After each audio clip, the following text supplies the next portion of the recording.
اللہ کے سوا کسی مدد نہ مانگ کہ اس کے سوا کوئی مددگار نہیں، اس کے سوا کوئی مشکل کشا نہیں، اس کے سوا کوئی حاجت روا نہیں، اس کے سوا کوئی بیڑے پار کرنے والا نہیں، اس کے سوا کوئی بیماریاں دور کرنے والا نہیں، اس کے سوا کوئی مرادیں پوری کرنے والا نہیں۔ جب مانگنا ہو تو اسی سے مانگ، جب رونا ہو تو اسی کے در پہ آنسو بہا، جب دامن پھیلانا ہو تو اسی کے در پہ دامن پھیلا۔ وعدہ پورا کرنا، ایاک نعبد و ایاک نستعین، ہم تیری ہی عبادت کرتے ہیں اور جزاک اللہ، ہم تجھ سے ہی مدد مانگتے ہیں اور مانگتے رہیں گے۔ سیدہ عائشہ صدیقہ رضی اللہ تعالی عنہا نے بھی اللہ کے حضور اشک بہائے، اسی کو دل کی بات سنائی۔ الہ العالمین منافقین نے میرے خلاف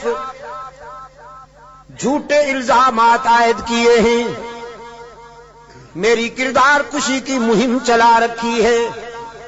اگرچہ یہ بات نئی تو نہیں، مجھ سے پہلے بھی معصوموں کے خلاف یہ پراپگنڈا ہوتا رہا، لیکن جب موسیٰ پر الزام لگا تو نے ان کی برات کا اہتمام کیا، جب یوسف پر الزام لگا تو نے ان کی برات کا بھی اہتمام کیا، جب مریم پر الزام لگا تو نے ان کی برات کا بھی اہتمام کیا۔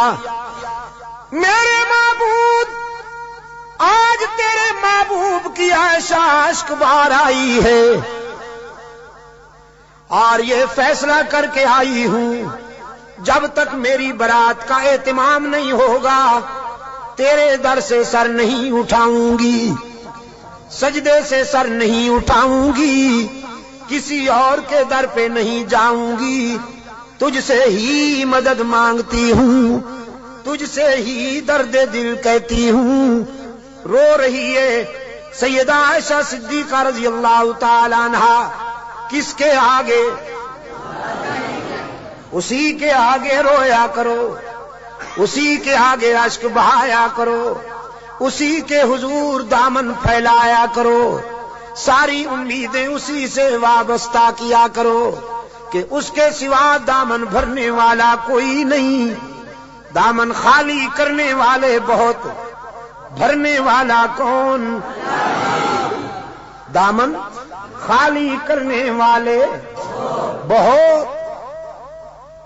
بیٹھے ہوئے ہیں فنکار، جھنڈیاں لہرا رہی ہیں، زلفیں جا رہی ہیں،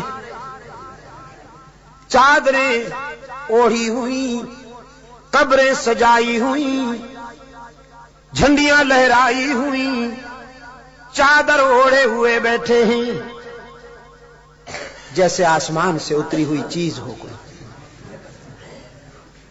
اور سادہ لو انسانوں سے کہتے ہیں کچھ لے کے آؤ گے تو کچھ لے کے جاؤ گے، خالی ہاتھ آؤ گے تو خالی ہاتھ جاؤ گے، لیکن اس کے در رحمت سے صدا آتی ہے کچھ نہ لے کے آؤ، سب کچھ لے کے جاؤ، خالی ہاتھ آؤ، دامن بھر کے جاؤ۔ قال ربکم ادعونی استجب لکم ان الذین یستکبرون عن عبادتی سیدخلون جہنم داخرین۔ دنیا والوں سے مانگا جائے تو ناراض ہوتے ہیں، نہ مانگا جائے تو خوش ہوتے ہیں، لیکن یہ داتا وہ ہے کہ یہ مانگنے والوں سے خوش ہوتا ہے، نہ مانگنے والوں سے ناراض ہوتا ہے۔ ان الذین یستکبرون عن عبادتی، یہاں مفسرین نے لکھا ہے عبادتی سے مراد ہے جو مجھے پکارنے میں گریز کرتے ہیں، کیونکہ پکارنا عبادت ہے، پکارنا پیرا مدد کر، شرک کی تس، کہ کی تس شرک کی تس، کیونکہ پکار عبادت ہے، پکار قال ربکم ادعونی استجب لکم، تمہارا رب کہتا ہے مجھے پکارا کرو میں تمہاری دعاؤں کو قبول کرنے والا ہوں، ادعونی استجب لکم، مجھے پکارا کرو میں تمہاری دعاؤں کو قبول کرنے والا ہوں، ادعونی ان الذین یستکبرون عن عبادتی، یقیناً وہ لوگ جو مجھے پکارنے میں گریز کرتے ہیں، مجھ سے مانگنے میں گریز کرتے ہیں، سیدخلون جہنم داخرین، ذلیل ہو کر منہ کے بل گھسیٹ کر جہنم میں ڈالا جائے گا انہیں۔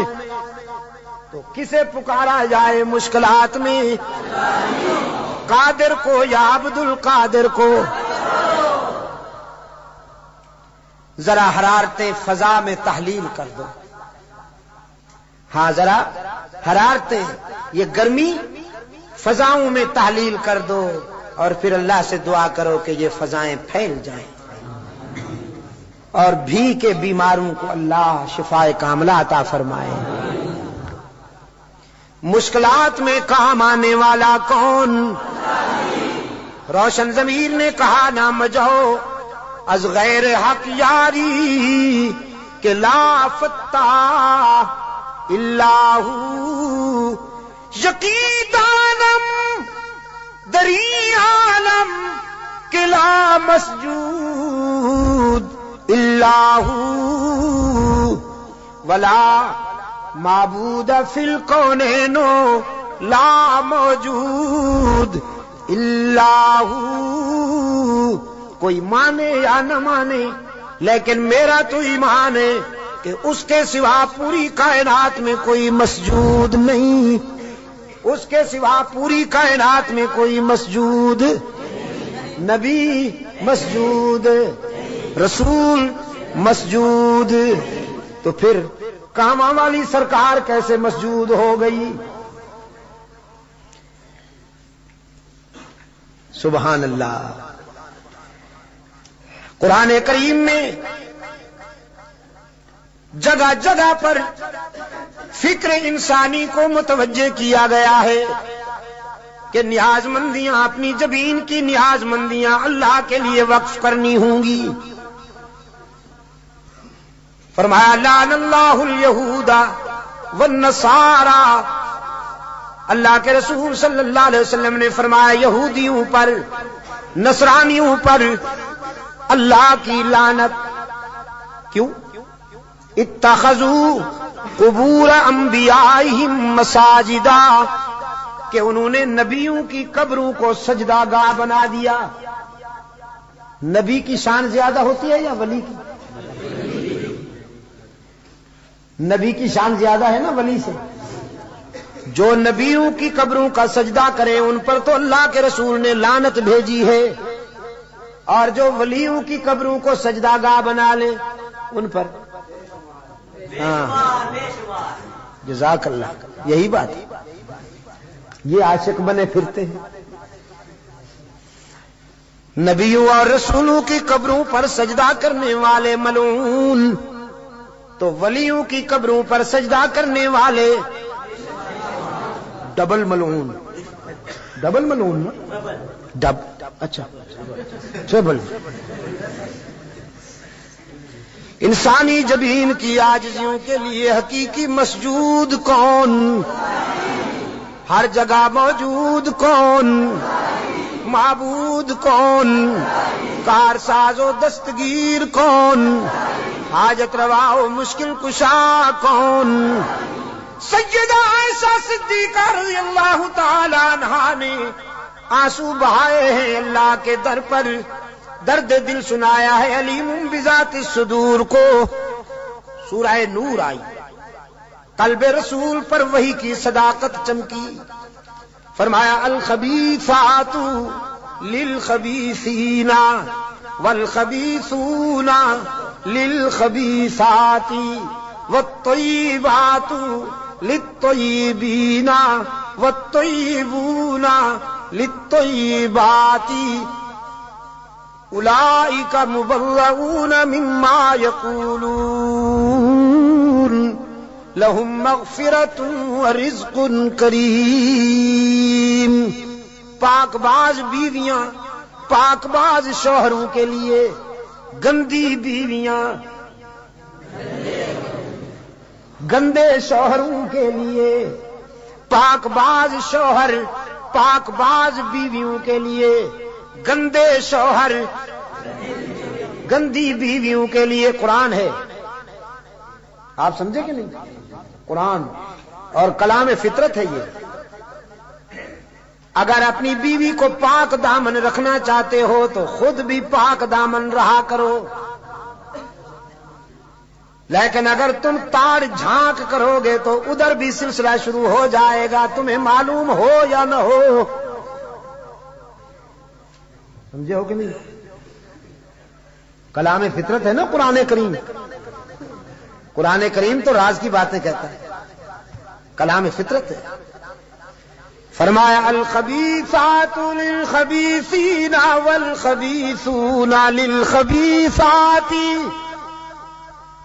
ناپاک بیویاں ناپاک شوہروں کے لیے، ناپاک شوہر ناپاک بیویوں کے لیے. طے ہو گیا. والطیبات للطیبین.